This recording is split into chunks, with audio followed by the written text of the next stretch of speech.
Hello, this is Deborah Anderson, the BlkWmnAnimator. Come back to you with another video. And in this video, I have Shabrayia Cleaver. Welcome. Thanks. Happy to be here. Can you introduce yourself? I sure can. So I'm Shabrayia. I am a producer at DreamWorks Animation. And I've been there for about 8 years. So obviously I like it. I can't tell. So, you're a Los Angeles native. Can you tell me like where specifically you're from and how was it growing up? Yeah, so I was actually born in Oxnard, which is in Ventura County, but I claim LA because I literally moved from there when I was like 3. So I'm like, all I know is LA. Right. And so I spent most of my time growing up in San Fernando Valley. Spent a lot of time in Northridge. So I went to, most people don't know this, but there's a high school on CSUN's campus. And that's the high school I went to. And so when it was time to like go to college and apply to colleges, like most of the people in my high school were like, I'm just going to walk 2 feet over and go to CSUN. And I'm like, I have to leave. I have to go. Y'all have fun with that. Right. So I predominantly grew up in that area. And so I'm still actually over there. Now I'm in Chatsworth, but I've just kind of stayed over there because my family lives over there. So it's just like, I'll drive, I'll do the trek, but it's nice having my home be so close to my family. Yeah, that kind of sounds similar to like, cause I have a twin brother, and so once we were going to college, I'm like, yeah, I'm leaving. So, yeah, I've been with this dude for like 17 years. So. Yeah, like, I gotta go. They're like, oh, y'all should go to college together. Like, why? No, I think we've spent enough. We could reconnect later. Right. Oh, that is so funny. So what are some of your best childhood memories? Oh, let's see. It's always been me, my mom, and my grandma. So we do everything together. We are like the 3 musketeers. Like we are so close. So I feel like, you know, we all lived together for a while, and I think just like the movie nights we used to have, like I feel like I didn't grow up having like the normal childhood of like, I'm watching all the Disney movies. No, they just like threw me in the deep end. Like I was watching Boys in the Hood. I was watching Baps, which is like now one of my favorite movies. Like these were not appropriate for me as a child, but those were my formative years. Right. And so we just like, we always watched movies, but it's so funny that I like never even considered that like I could work in the movie industry one day. Yeah. So I would say that. And what else? I think we would go, most of my family's from Texas, so I'm like the only one who's from here. So like naturally I'm Hollywood. That's what they refer to me as. But we would go to Texas a lot, and as a kid I didn't appreciate it as much as I should have. It was just like, oh my God, what do you mean we're going to 100-degree weather and like 70% humidity? I don't want to do that. Right. But I feel like it was my opportunity to like connect closer with my family. And now looking back, like having those moments in that time was so important to me. And now like as an adult where I'm like, oh, I'm choosing to go to Texas. Like before I was like dragged, like screaming and crying, please no. And now I'm like, hey, so when is the next reunion? What are we doing? Should I plan that? Do you want me to plan that? Like, when are we all getting together? It's so nice to see that journey and like how important family is for my mom and my grandma. And so like now that is being instilled in me, which I think is really important. So what do they think of their Hollywood cousin now? Oh my God. So let me just give you a little example. I have a giant family group chat. We my mom and I went to the NAACP Image Awards this weekend.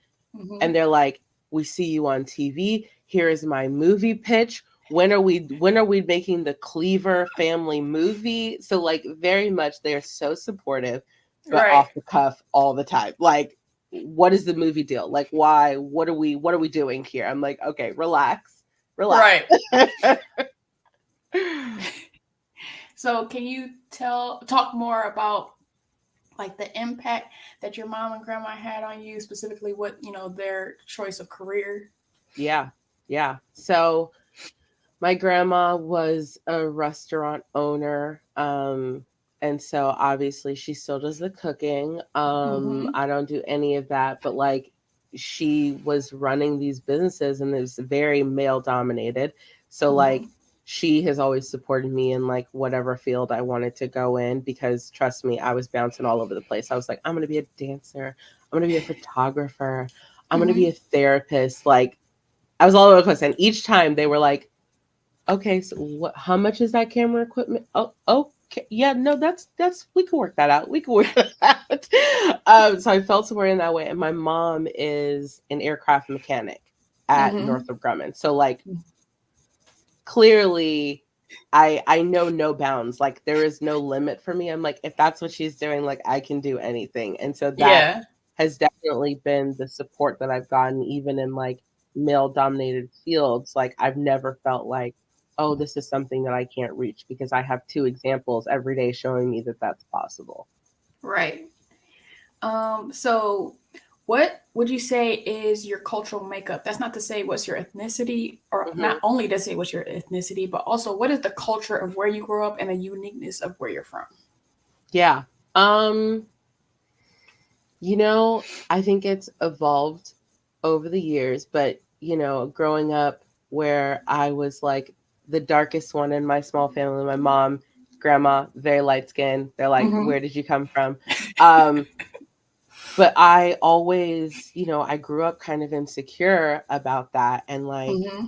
even like entering the professional world, it's taken me a long time to like have this comfort with like who I am, and I feel Mm-hmm. like so many times I was like, how can I hide myself? I'm Mm-hmm. I don't want people to be intimidated by my blackness. And now I've come into this place where I'm like blackity black black black black black black black black.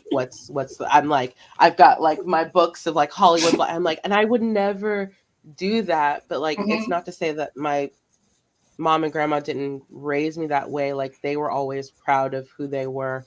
But like Mm-hmm. growing up in the valley, which is like predominantly white, and going to schools that were predominantly white, I always felt like that was maybe a part of me that I had to like suppress or hide. And Yeah. so it's we have conversations about this all the time now, but as I've like grown and found my community, my mom and grandma are also so proud of me now to see that like I'm not hiding that part of me. I'm very much like I'm gonna be in your face about it. Like I don't need to hide it because I'm like I have this opportunity to show that you can show up as your full self and still be killing it. And I Right. think other young women need to see that too. Like I don't want people to feel like, oh, I gotta come into this corporate workspace and I have to like leave everything that is culturally me at the door because I Yeah. got to hide that. And so if I have the opportunity and responsibility to show that, then I'm going Mm-hmm. to. So it's definitely been a journey for me. That's what's up. Yep, yep. What is, well, you did talk about like movie night and stuff like that, but what is your favorite like tradition or favorite thing that you had growing up as a family?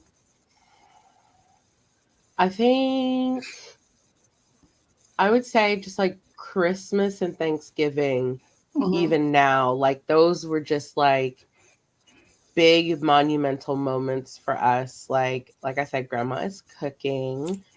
She's definitely trying to get out of that job, but we're like, no, that's on you. She's like, when do I get to pass this off? And we're like, never. Um, and so that has always been a tradition for us. So like, she does the majority of the cooking, but like my mom has like her responsibility where she's like, my mom thinks she's healthy. So she's like, I'm gonna make the kale salad. And I'm like, okay, no one wants that, but sure, that's your job. And then I make the German chocolate cake. So like Ooh. we have our little things, and I Mm-hmm. feel like that has always been like our centering moment of like we come together and we really do give thanks for like Mm-hmm. the year that we've had or just having health and our family. And so I think that has been a really monumental important part of our relationship. Nice. So let's get into what was your journey in like creativity and animation during your childhood? I know you were like all over the place, but like specifically with creativity, Yeah. what were the things you were doing? Yeah. I was, like I said, I was all over the place. But I do feel like it's weird now looking back because I always thought I'm like, yeah, I'm not creative. I can't draw. I can't do any of that. And Mm-hmm. so, but when I look back, like those were fun moments for me of like when I can like really just like zone in and like I know I wasn't like creating anything nice, but like just sitting there and creating things like Mm-hmm. that was always like something that kind of creatively drove me. Mm-hmm. I think even watching growing up watching Proud Family, and I didn't watch like all the normal stuff. I laugh because one of my favorite animated movies with me and my mom is Shrek. Like that was our jam. And Right. so watching things like that, but again, I never thought that like that could be an option of like somewhere I would work one day. So Mm-hmm. my creativity was just based off of like I love to dance, and so finding these different ways to express myself um were just fun, and things that were just like, oh, I'm just a hobby, like I'm just doing that for fun, but not like, oh, I could actually turn this into a career one day. Yeah. So I think I was just finding different ways to express myself. At one point I was just like really into like punk rock music, wearing heavy eyeliner. Listen, I think I've been multiple people in the duration of my life. So every year I was someone new. And so that was just my way. That That was was my creative. creativity, right? Like Mm-hmm. expressing myself. And so that's how it came out. Can you talk about how you got to your like internship Yeah. for DreamWorks? Yeah. So I went to Cal State Fullerton, and Mm-hmm.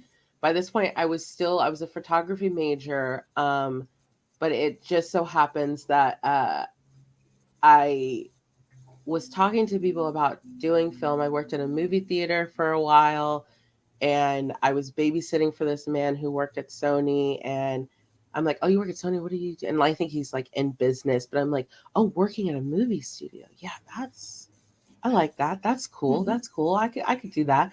And Mm-hmm. so while I was in college, I was just looking for like different things to jump into. I had gotten an internship with Dick Clark Productions, and Mm-hmm. they were working closely with So You Think You Can Dance. And Which I so love. listen, that was like such a fun time for me. So I went to So You Think You Can Dance and was an intern slash production assistant. And like that was my first time really being on a set. And I was like, this, I want to do this. This is amazing. And so then I changed my major to radio, TV, film. And I'm like, I'm pursuing production. Like, Mm-hmm. that's what I want to do. So I had done that internship, and then I was getting to my last year of college and was like, oh, I want to do another internship. I had done the So You Think You Dance stuff. That was great. And I was like, oh, I want to try something different. And it just so happens at the time, DreamWorks was looking for interns, and Universal, which is like so funny to me now that Universal owns us. Uh-huh. Um, but I applied to both. I was like, I want the Universal one. I'm gonna work Mm-hmm. for Universal, and I applied to the DreamWorks one because I was like, oh, this will be fun to tell my mom because we love Shrek. But like, Right. they don't want me. I can't draw. But what am I gonna do there? So I applied, and it's funny, I didn't even get a call back for Universal, but I got a call back for DreamWorks. And Mm-hmm. so I came in to this interview, and I'm like, oh, I left my portfolio at home. Do you just trust that I am artistic, or how does this work? And I met this panel of production people, and I was like, oh, duh. Like, obviously, there's got to be production people who are like helping the people who know how to do the drawing. Yeah. And I was like so just like enamored and so in love with just like I had like five people who were interviewing me, and I was like, this is great. Production? Wait a minute. Wait a minute. This could be great. And so I ended up getting hired as an intern on High Train Dragon 2, which like Mm-hmm. again, I've hit the jackpot here. Right. And no information into animation, no clue, dove in like head first, and I learned Mm-hmm. so much, and it was just so different from anything I had experienced. Like I love live action. One day I hope to like go do something in live action again, but it Mm-hmm. was just the way that I was treated even as like a lowly intern at DreamWorks versus live action. Like I always tell people in live action, when you're like a production assistant, if you are invisible and the work is getting done, that means you're doing a great job. And then I Mm-hmm. came to DreamWorks and they were like, we see you and Shabrayia, what do you think? And I'm like, who are you talking to? There's multiple Shabrayas here. How did that? Right. How? Because I know you're not talking to me. Yeah. And so to like have those moments of like them being so welcoming and being like, here, let me show you the ropes, let me show you everything. And I'm like, this is the best. And so like I had a moment after doing like 2 semesters, I was like, this I think is what I want to do. Like Mm-hmm. I feel so creative and in this like very collaborative space, and also I don't have to be on a set for 15 hours a day and I can still have a social life. Yeah, let's try that. Right. Right. I want to pursue this a little bit. So then I graduated and then immediately was like keeping in touch with recruiters, being like, hey, um, here's my resume. I added a comma. I thought you should have this updated version. And just being like, please consider me for anything. And then Mm-hmm. eventually there was a role on the movie Home as a production assistant, and that's where I Mm-hmm. started. Wonderful. Yeah, yeah. So this is the part where I list your projects so people can be like, Oh my oh, god. Go somebody on. that looks like me worked on the stuff that I like. Yeah. So you already mentioned, so you think you can dance, and you already mentioned How to Train Your Dragon 2. You already mentioned Home, Kung Fu Panda 3, Trolls, The Boss Baby, Good Grief. What are there any other productions that aren't on there? Spirit, Untamed. Mm-hmm. You said Boss Baby, right? Yeah. And then I think that's it. Mm-hmm. I think that's it. I never know anymore. I feel like it's been so many movies at this point. Mm-hmm. And then I actually don't know that I could say this yet. But Right. it's in the trades somewhere. Dogman, the, the film is something that's happening. Um, so and then I'm on a few other projects that are happening in development. Nice. So what would you say is your biggest breakthrough in your career, or have you had multiple? Biggest breakthrough. I would have to say it's been very recent. Um, no, I'll say two. So when I got um after Abominable, which I don't know is one that you said. So Abominable, I moved into story edit. I had mostly been doing back end departments, lighting, color finishing, things like that. And Mm-hmm. then I finally was like, you know what? I want to change it up a little bit. I feel like I understand back end. I know what it means to like deliver a movie. Now I want to do front end. And so I've moved to story edit on Abominable. And that just kind of like shifted my perspective so much in terms of like, oh, the full picture of what it means to make a movie. And so like all those times when I was in lighting, like, why are they changing the story? Don't they know we're trying to make a movie? And then going to story and being like, oh, we're just making this shit up. We're trying to figure it out. So like now I get it. So sorry about that. But like seeing it go from literally nothing to Uh-huh. some words on a page to seeing the way story artists kind of like bring it to life was like Mm-hmm. such an incredible experience for me. And so then I was starting to craft like, okay, what is it that I want to do? Like I really like being a producer. Like that's what I Mm-hmm. want to be. And so I was like line producer, like because me creative again, still leaning off of the, like I can draw, I have no creative skills, and Mm-hmm. so I was like line producer. That's what I want. I want to be the facilitator of the vision. It's gonna be great. Mm-hmm. And so then I got promoted onto Spirit as a production manager, and that was fantastic because, again, each one of these roles were giving me like little pieces of the puzzle, and I'm like, ooh, I'm crafting a full picture here. And so, again, as that production manager, I was feeling like, oh, this is the line producer skills. This is great. I'm like overseeing everything. Everyone was coming to me for everything. Like I was the person, and I'm like, this is great. I love this. I'm like facilitating shit. Mm-hmm. um, and so after that, I had leadership, Jill Hopper, who was the head of production at the time. She was like, I want you to produce this short. And I'm like, by myself, like just me, like I like a creative. I don't think I could do that. I don't know. And she's like, yeah, you'll be fine. You'll be great. And I'm like, oh, okay. So Mm-hmm. I spent a period of like almost a year working with development, trying to come up with the idea for the short. So like there was no concept or anything. They were just like, we want to make a short. So have fun, enjoy. So I'm like reading books, like children's books. I'm like reading poems. I'm listening to songs, like what can spark an idea. And so like I was working with development for that period of time. And this was the first time where I was ever like creatively driving something. Like I Mm-hmm. feel like I did stuff in college, but it was still like, that's not me. I'm just pretending here. I'm an imposter.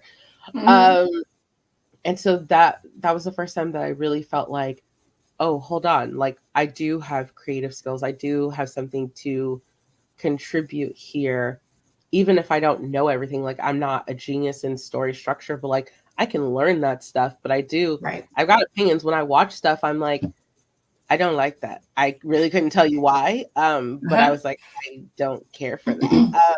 And so developing those skills of being like, okay, how do I verbalize and articulate my Yeah. thoughts better, Mm-hmm. and then that's going to help me become more of a creative, right? And so I feel like that stepping into that phase and then coming onto these other projects in a more creative capacity was a game changer for me, because I was so set in my mind of like, I'm the facilitator. I don't have any thoughts. I'm just here to give me your things and I will go execute. And so now being in this place where I'm like, no, I'm a creative producer. I have Mm-hmm. both. I could put together a little budget and schedule, but also I'm going to ask the right questions about the story and understand all of that. Like that has been such a change for me that I didn't realize. And that's only been the last couple of years. So like I'm still new, still figuring Right. out, definitely reading Saving the Cat. Like I'm trying. I so like I watch a lot of Kev on Stage, and Yes. like his like wife had this whole thing a couple years ago where like Kev on Stage and Josh Gons, which is their photographer, were trying to convince Mhm. her that she was creative, and she's like, Mm. I'm not creative, and they're like, but they're creative, and so Right. they see it, and they're Right. like, but you are though. But But you she felt, are. I think her like light bulb moment is like she felt because like what you had to do for the short, she felt like because she had to research stuff that she wasn't creative, and it's like creatives Mm. understand that we be researching too. Like we Yeah. have to put in hours too. So that's why we Right. know y'all are creative and we Right. see it. But y'all like, oh, if it's not from the top of the dome, Coming. Yeah. Right. then Right. I'm not Right. creative. And it's like it's not from the top of the dome for like creative people either. Like Yeah. and all Yeah. the Oh time. my God, that's such a good point. That's such Yeah. a good point. Yeah. Yeah. It's hard out here. Yeah. With you just talking about your like getting into becoming a creative producer, there have been times where you felt that you weren't ready for the next steps Yeah. of your career. What can you Right. say about being ready? It's all a facade. Like it's so not real. Like it's so, and I like want to tell people that too, because I feel like, especially as women, we are the Mm-hmm. ones who are like, I feel like I need to be ready. What does that mean? What does that mean? Like it, you know that you can get ready. Like, Mm-hmm. because we're gonna work our butts off. If we're offered something, we're gonna work our butts off to like figure it out. Yeah. But I feel like we often put these like restrictions on ourselves of like, oh, I need to have X, Y, and Z before I can even consider doing this. And like even when I was promoted to production manager, like I said, I worked in lighting department and then I did story edit, but like I didn't manage any departments in between. And so I was like, how am I going to be a production manager overseeing these people? And I haven't worked in the animation department. I haven't worked in the CFX department. Like, how am I going to manage these people? And I haven't even managed their department before. Mm-hmm. And that's so not necessary. That didn't stop me at all from like doing my job. It was fine. Mm-hmm. We survived. It was okay. Um but like for some reason we put these like parameters on ourselves of like, I Yeah. have to be ready, but like I think it's like it's almost a cop out, because no one can actually define what ready means. Like what does Yeah. that mean? What do you really need? What do you feel like you need in order to do that thing? And so, and through my imposter syndrome, Mm-hmm. I've kind of like shifted it a little bit. I'm like, okay, if I don't feel ready, how can I get ready? So, Mm-hmm. what can I do to prove to myself that this is something that I'm capable of? And I have these moments now all the time where I'm like, even from 6 months ago, like seeing the change. Like, I'll be sitting in a meeting talking to my directors, and I'll say something and they're like, yeah, that's a really good idea. And then like I just like first I was like Raven Simone, like out of body, like, wow, look at me now. Right. Like, I think we just have to acknowledge like there is a journey there, and like being Mm-hmm. willing to like, even if fearfully, take the journey, jump Yeah. into it, and like figure it out. You can Yeah. figure it out along the way. Like, yes, it might be challenging than someone who's had 5 years experience already doing this thing. I don't Mm-hmm. have the experience that, but you can only gain so much experience from actually doing the thing. And Yeah. so that's what I've tried to tell myself. Like, you want to feel more equipped, do it then. Yeah. That's how you learn. So Mm-hmm. that's kind of been my shift in thinking lately. Mm-hmm. Let's talk about transferable skills. Like sometimes people toss away or don't respect the experience they gain from working jobs that aren't fancy. Can you talk Mm-hmm. about identifying skills in jobs before your animation career that help you in your work today? Yeah, I say this so much. I worked at Disneyland for 3 years, Mm-hmm. and nothing could have prepared me for like de-escalating situations and dealing with like upset people or like anything more than working at Disneyland. Like, I worked in foods. People are Mm-hmm. angry that they're spending so much money. They're hungry, and they're tired. So like we got the brunt, the bad people. And so I feel like I gained a lot of skills in that way of like working on a team whenever there was like a crazy rush of people, like us all working together. Mm-hmm. Whenever like there was anything that needed to be done, like even how like annoying it was like to change out the sodas from the soda machine, Mm-hmm. being like, I'm gonna go do it because it needs to get done. And so like Right. that's why I tell people, I'm like, those skills that you, any kind of guest service or customer service or just like any of that is so helpful, because I know that you can do professional friendliness. I know that you can work on a team. I also tell people, I'm like, even going back to like high school and college, working on a sports team, you Mm-hmm. understand the importance of that team mentality. You get Yeah. that. You understand that you are one person within the team of things within the context. Mm-hmm. So I love to tell people, I'm like, please put those skills on there. It's relevant. It's relevant. Like, you can shift it up. There was one, ah, we use her as an example so much. She had, I think she was applying to be an intern, and she, on her resume, was that she was like a party captain at a laser tag place. And Mm-hmm. so one of her skills was develop mad laser tag skills. You're hired immediately. Like, that has, she had nothing else to do with animation, but we're like, that. Like, Mm-hmm. being able to showcase that, like, also you have a personality. Like, it doesn't Yeah. always have to be so stuffy. Like, I know shot grid and Mm-hmm. software. Like, no, like sometimes it's also about showcasing that personality and that fun side, because like Yeah. animation is wacky. Like, it's so different from like live action where you have to be a little bit more buttoned up, but like animation is like, no, no, we bring all that funky stuff here. So like it's okay to showcase that stuff. And then sometimes throughout my career, it's been like, you ain't never been part of a club, have you? Like, or Yeah. like a Yes. Yes. it's just Exactly. like, what are we Exactly. doing? Yeah, yeah. Like, oh, have you been a board member on a club? Oh, see, that's how I know. That's how I know you ain't got no responsibility skills, no ownership.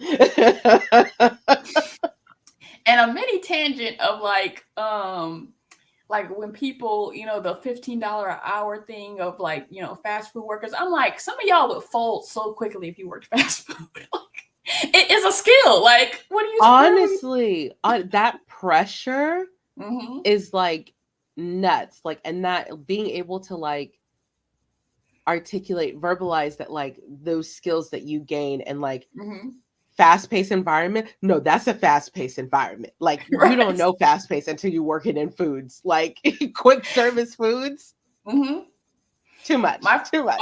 my first job was McDonald's, and I realized quickly that I like working the cashier, being a cashier more than working the grill, Uh-huh. because particularly when the grill, like when it was fast paced, because I'm like, I done made 52 sandwiches and it's and 30 minutes has passed. Like And I literally have not even looked up to like breathe or anything. I just been flipping. I just been I'm like, what is this? Like put me on a cash register please so let me time can talk to pass by slow people. I need fast. to, yeah, exactly. I'm like, Exactly. I done made so much stuff and it's 2 minutes. Like Yep. Uh-huh. Uh-huh. Uh-huh. Yeah, that's fast paced. That's fast paced. Yeah. so, you've mentioned imposter syndrome. So you did a mentorship circle for women in animation called "Building Confidence and Overcoming Imposter Syndrome." What Hmm. inspired you to lead that circle? I think it was my own journey of like going through this being like I can't and like it being crippling. Like Mm-hmm. feeling like I didn't want to take opportunities because I was like I don't think that I can do this. And I started to shift that into again like the how can I like prove to myself that I'm ready, but like how can I use this like crippling anxiety and turn Mm-hmm. it into like motivation to like continue learning and to continue pushing myself. And I feel like I see a lot of like women and women of color in particular talking about that imposter syndrome. And so I was like, if I could share just like how my journey has gone of like there's not a day where I'm not questioning myself, but that's helping me because I am Mm-hmm. never going to feel comfortable or content. Like I am always going to be working my butt off, which is like exhausting because I'm like, when does that end? When do I just like wake up and be like, I know everything. I'm good now. I feel like that's what you are supposed to realize in your 20s of like, oh, don't nobody know what they doing. Oh, No okay, one cool. knows. No one knows. So if I could just like share that with people and have them help them shift that thinking into like, okay, I'm going to use this as a driver for me now. Mm-hmm. Like, I'm not going to let it stop me from taking opportunities, but it's going to just push me to like work that much harder to like get up there. Mm-hmm. So, working in animation, what have you discovered that you love about animation? So many things. I feel like again just like this collaborative space. I feel so involved and I feel so much ownership of it even as like an intern and a PA. Like I'm like that's my movie. Okay? Like that is my baby. And it's because you're so welcomed into it and it's like your whole life. Mm-hmm. And I feel so like supported in that as well. I think the other cool thing is that it's always changing. I mean, cool and also stresses me out. And why I know I will never be like, I know everything because it'll change in a year. Um, so I do feel like it's so fun now to see these different animation styles coming out and seeing all the things Mm-hmm. that you can play with. Um, and I'm looking forward to seeing more diverse content too. Like Mm-hmm. I always tell people this. I'm like, it's so frustrating to me that like animation already wasn't more diverse because we are literally making this shit up. Like live Yeah. action, you didn't. It's not like live action where it's like this is all who showed up to the casting call. Like no, we are literally making this up. So why is it not already more diverse? And so I'm looking forward to like pushing more in that direction. Mm-hmm. Um, but I feel like I see so much growth and evolving to come. Like it's endless. It's endless, and I think that's really exciting me. So you just mentioned it, but like, what are your thoughts on getting more content with Black characters in TV and movies? Like, we have so much stuff that's like even came out in February/March, like Mhm. Proud Family another season, Moon Girl and the Mhm. Devil Dinosaur, Mhm. uh, My you dad, the know, bounty hunter. yeah, My Dad the Bunny Her. So, what do you think about that? I am so excited because I feel like we've been so like sensitive with like the stuff that was out there as we were growing up, right? Like it was like Proud Family, so great. But I'm like, okay, which one of those like represents me? Like me, like who am I? And like we tend to like judge things too like so much harshly when there's like one or two, but like now that we're getting to this opportunity where there's going to be like multiple, I'm like, oh, this makes me so happy for all the little young Black girls to be able to see things and feel like that one's me. Like I feel represented there. Like I feel like that's something I can connect to. And so Mm-hmm. I'm so excited to see those things. I do feel like even when it was those one things, it's like there's so much pressure to be the one. Like how can you encompass everything in the Black community? I'm like, you can't. You'll have Yeah. people looking crazy. Like there's so many varied experiences even amongst our community. So like to have each of these that feels so different in that way is really Mm-hmm. exciting. And so I'm looking forward to seeing more of that. But I'm like more.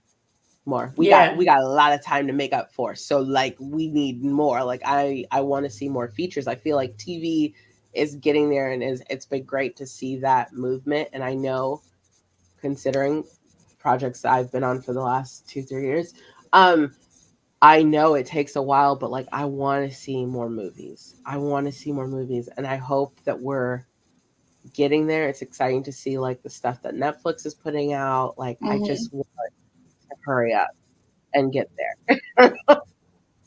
Do you have any like goals of like creating any of your own projects, and what do you feel is like the importance of incorporating your culture into projects when given the opportunity? Yeah. I feel like a lot of the work that I've been doing has been like helping other people get to like their vision. And so I'm actually, now that I've come into this, like, yeah, I have thoughts and opinions and I have stuff that I want to make. Mm-hmm. Um, I'm definitely now looking at like after these projects that I'm working on are like done, I'm like, what do I want to make? Like Mm-hmm. legit, what is it that I want to make? And being able to like focus on like Black girls specifically. Like I would love to do that. Um, but I do feel like even on the projects that I'm on now, like I'm taking advantage of being in these positions where I can be like, oh, the Black character. Okay, I have thoughts. I have notes. Um, let me go in. I'm like, nah, she wouldn't do that. She wouldn't do that. Let me be Mm-hmm. 100. And so like that's welcomed, which is great. Mm-hmm. But I am looking forward to like building something that is solely my own. Yeah. We're doing a little bit of that. I have a short with Justin and Chris Copeland. So like we're Mm-hmm. working Oh, on a nice. short there. And so Mm-hmm. like that's been like our baby. Mm-hmm. Um, and so it's nice to have that, but I'm looking forward to moving into the phase where I'm not just doing stuff for other people, but also doing stuff for me. Yeah, on the last project that I was on, I got to be sort of like a cultural expert. I was like empowered by my showrunner, who's a Black woman, and my supervising director, who's a Black man. Mm-hmm. And like there will be times where, oh, Deb, can you find like reference image for like mac and cheese? And so like delivering the images to the art director, and like, just so you know, don't put no breadcrumbs on this. Like, Don't you dare. Don't you dare. I better not ever.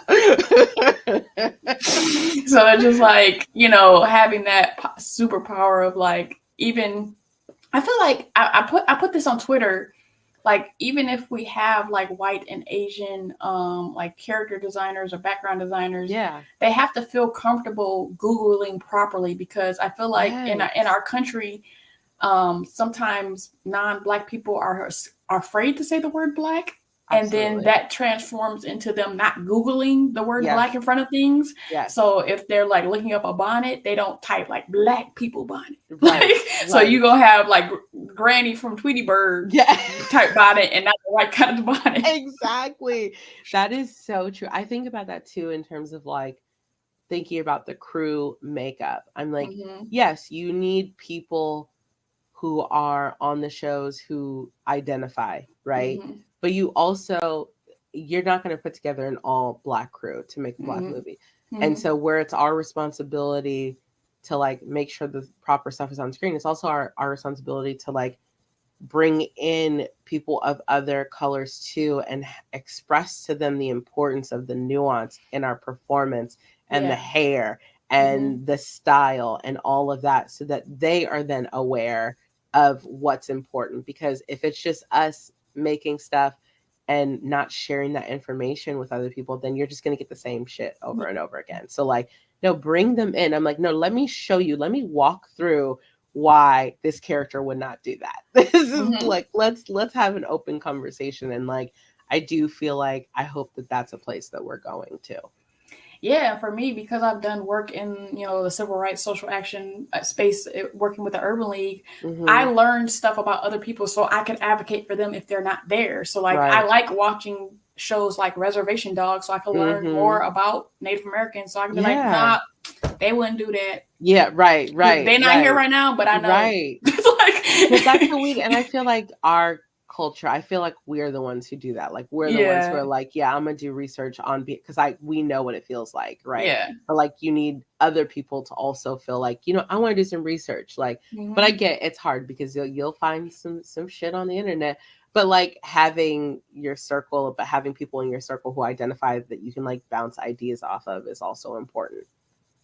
Yeah, because during that like whole movement after the George Floyd stuff of like there was like so much activity on Twitter, and I So much. remember this like young white young lady, she was like talking about how she was like scared to do like other characters, and it's like, why are you scared? Just Google. Like Yeah, it's that's not that all. difficult.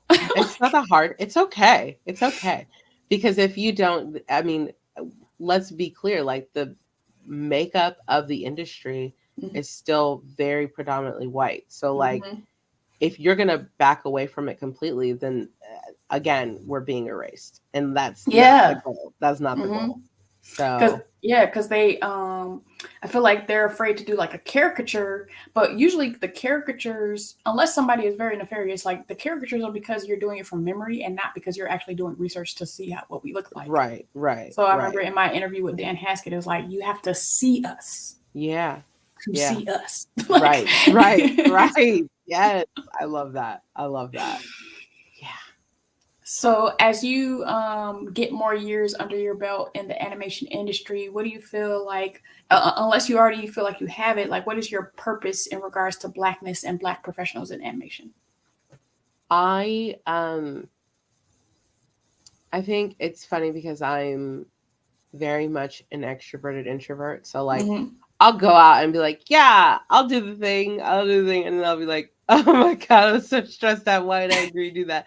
But, and I think the reason why I do that is because it's an opportunity for me to show my face, because there isn't a lot, you don't see a lot of Black women Yeah. in animation in high up positions. So like if I could like pimp out my role like at all, be like, look, like I'm here, I'm doing stuff, I would do it. So I'm like, I will do all the panels and I would do all the things, because if I can inspire one Black woman who didn't know that this was an option for her, great, Yeah. I'm happy. And so I feel like I'm doing this climb for me, for my mom, for my grandma, but also other Black women in the industry, because even now, like when I got promoted to production manager, I was the only and first Black production manager Mm-hmm. at DreamWorks on the feature side. And so like at first I was like, look at me. And then I was like, wait a minute, why? Okay, wait, hold on. This comes with responsibility. I need to make sure I do this right. And so like Right. even now as a producer, like I don't think there's been any other Black producers. And so now I'm like, okay, how can I carve a path so damn wide that it is Mm-hmm. just like impossible for it to end with me? Like how Yeah. can I create a pipeline that allows and welcomes and embraces more women of color in this Mm-hmm. role, and being able to like show the value of having someone with my perspective in these roles. Yeah. um, it's definitely been a journey, because I definitely, as I said, I started out being like, oh, you knew I was Black? I thought I was hiding that fairly well. To now I'm like, Hi, Shabrayia, I'm Black. What's up? I don't have time because I'm on Black all the time. So what are you? So like, but I like do that now because I'm like, I feel comfortable in my skin and I Yeah. want other people to feel comfortable in their skin and be like, oh, I don't have to change it up when I climb the ladder. Like you could just be you. And that is so empowering. And like, Yeah. at first I was like afraid of like being the first, but now I'm like, okay, no, I am going to break some shit down. Can't wait. Mm-hmm. So how do I do more of that? Mm-hmm. Yeah, even with my platform of like going by BlkWmnAnimator, because like Yeah, I'm not an animator, I'm a modeler, but it don't matter for it to be accurate for the purpose that I'm doing it. Like I want exactly. somebody who, like a little girl, a little boy who's interested in animation, to see BlkWmnAnimator, be like, I got Yes. it. Can I ask you some questions? It Yep. don't matter if it's not accurate, like, Yep. because that's not the That's point. that's Everybody know not what an animator is. Don't nobody we know what a get modeler is. exactly. It's gonna be like modeling. What do you? Oh, so are you in Fashion Week? How does Right. that? How does that work? I don't need the No. confusion. I just need Yeah. you to reach out to me Exactly. if you need some help. Exactly. That's so smart. That is so smart. Yeah. It's all about. A lot of it is about the visibility. Like I Mm-hmm. feel because even now, like I was so privileged to be able to like change things up in my major Mm-hmm. or to do film or to like have that internship in literally the 11th hour and then decide that I want to do animation. Like to Yeah. find that out so late in the game, I know that's happening to other people, and then other people might not have the opportunity to like, okay, like I said, my mom, like I spent all this money on camera equipment, and if I tell my mom I'm changing my major, she's gonna kill me.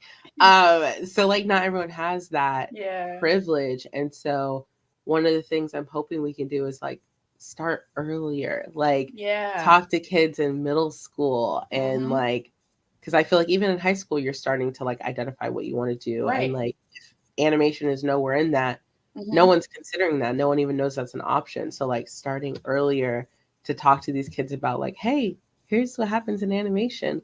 I feel Mm-hmm. like we have to do that. It's all about that visibility.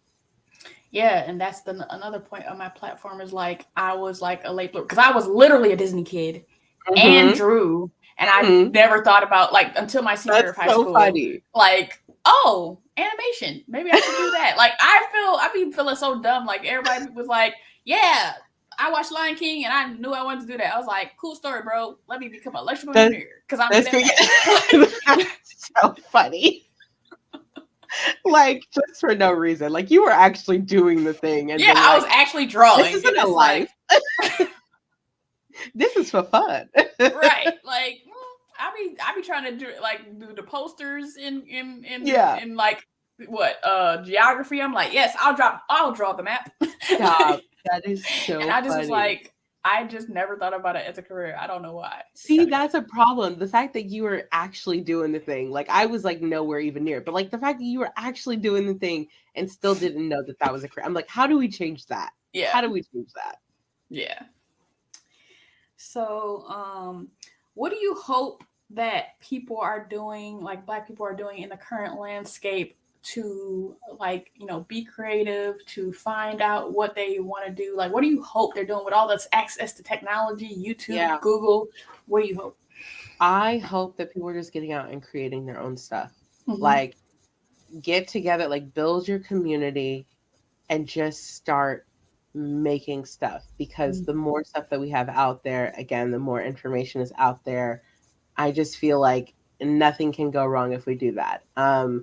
I do feel like I have to plug. I'm like, we need more executives. We need Mm-hmm. more executives. And I don't think there's a lot of people who grow up being like, I want to be a studio executive. Like it's Yeah. something you like navigate and fall into. And so please, if you are even slightly interested in the like business aspect of like running a, please, please become an executive even Mm-hmm. in like development, like we need those people. We need the people who are like the decision makers, Mm-hmm. who are green lighting projects or who are like guiding the projects that are in development. You need representation in those groups because Yeah. otherwise you're just going to get the same stuff that we've always gotten. Yeah. So yeah, make stuff, become an executive. Those are my only requirements. Thank. Thanks for coming to my TED Talk. Yes.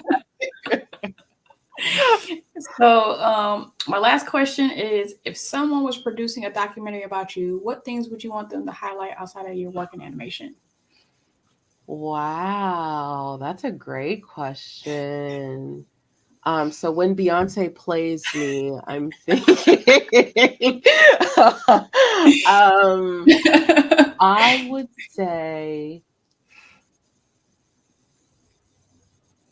mentorship. I think that's been a big one Mm-hmm. for me, and like just building the communities. One of the other things I do at DreamWorks is I run our Black Employee Network. Nice. And so that was a great way for me to like create that space within the work environment. Mm-hmm. And that has been, I think, such a huge part of like my growth as just like a human being. And then mentorship. Like I feel like I'm always talking to people on LinkedIn when I can. I'll be trying. There'll be a lot of messages, but I'll be trying to keep Right, up. right, right. But like meeting people and like building that network is Mm-hmm. something that's really, really important to me. What else? I think just like joy. We Yeah. all need more joy in our lives. So Mm-hmm. like if I could just highlight the privilege and the joy that I've had just within my family and my Mm-hmm. husband, Mm-hmm. like anytime I'm going through stuff, I'm like, shut up, you're blessed. Like you have a lot going for you. Like I'm like, anytime I have a moment where I'm like, you know what, this sucks. I'm like, in the next breath, I'm like, how dare you? How dare you? So just the blessings that I've had Yeah. in my life and opportunities. I always say that it's so bizarre that I've ended up where I have because everything feels by chance. Like I've worked hard, Mm-hmm. obviously, but like the random decision to go to a different school. I was supposed to go to Cal Poly San Luis Obispo for photography Mm-hmm. and was way too lazy to put together the portfolio. So didn't get accepted. And so that my laziness led me to Cal State Fullerton and then getting there. And if I hadn't done that, I wouldn't have changed my major to film. And so like it feels like all these things that just like are little by chance opportunities. And I think we Mm-hmm. don't realize how many of those things happen just because. Yeah. So I would love for that. I would love for people to see that and take note of the things that are happening around them that are like actually shifting their world. Yeah. We've essentially lived the same life in different ways because, like, Love that. I had three schools to choose from. Uh huh. Um, Rochester Institute of Technology, which I went to, Uh Savannah huh. College of Art and Design, and St. Clair College in Canada because I wanted to major in animation and like play basketball. And Uh our huh. schools don't be having sports. Uh huh. Uh huh. And the reason I did not apply to SCAD is because of the portfolio. Because I was like, let me go all the way up to AP Calculus my senior year and take all the classes, but like get lazy applying to college. Okay. How's that work? How's that work? So RIT doesn't require a portfolio. Apply. Great. I'll do that one. That sounds good. Love that. Love that for me. You know what? And That's got the one I in. was supposed to go with anyway.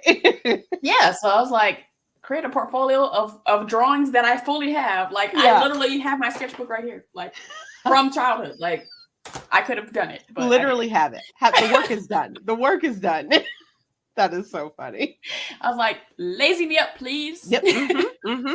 Yeah. Like what? Formalize this process? No, I don't think so. I couldn't do that. Couldn't be me. Couldn't be So me. yeah. But yeah, so like where can people follow you if they wanna? Yes, LinkedIn. Obviously on Instagram at underscore ShayyRenee. So Shay Renee, extra Y in there. Mm-hmm. Please follow me on Instagram. See my travels. Listen, I be on the road. You could try and catch me. Boots on the But ground. also but also LinkedIn. Mm-hmm. So I want to thank you for allowing me to highlight you. I really appreciate it. Thank you. And to everyone out there, I want you to like so I know it's real, comment and tell me how you feel, subscribe to Citadel, and sign up for post notifications to show your zeal. And I'll see you in the next video. Peace. Yay!